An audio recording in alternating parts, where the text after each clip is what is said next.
chapter 2 is about a tight muscle syndrome. When this structure is unitized, the muscles, as I said in the first one, can have give and take relationships. None of the muscles actually have to hold this structure up. It's stackable.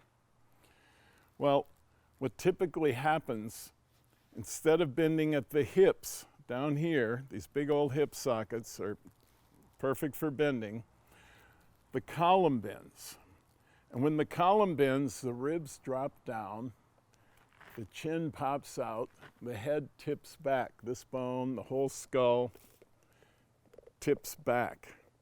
Once the muscles under here get tight, they're constantly releasing the muscles deep in the neck, behind the throat, that would hold the column up, stacked.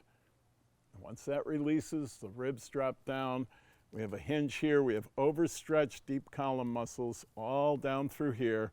And from just outside of the column, from pelvis to ribs, we have what we call postural bully muscles that take over, and they hyperstabilize, and actually bend that forward usually, but they hyperstabilize the lower section of the column. And then this becomes a functional hinge. Well, it's a dysfunctional hinge, actually. These bones need to be stacked to perform their structural function. And when they give,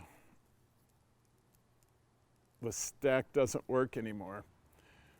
Tight muscles under here, tight muscles in the top of the shoulders, overstretched muscles at the bend, tight muscles from here, tight muscles in the hips holding the pelvis in place. It's a dysfunctional pattern that has ensnared virtually every person in Western culture.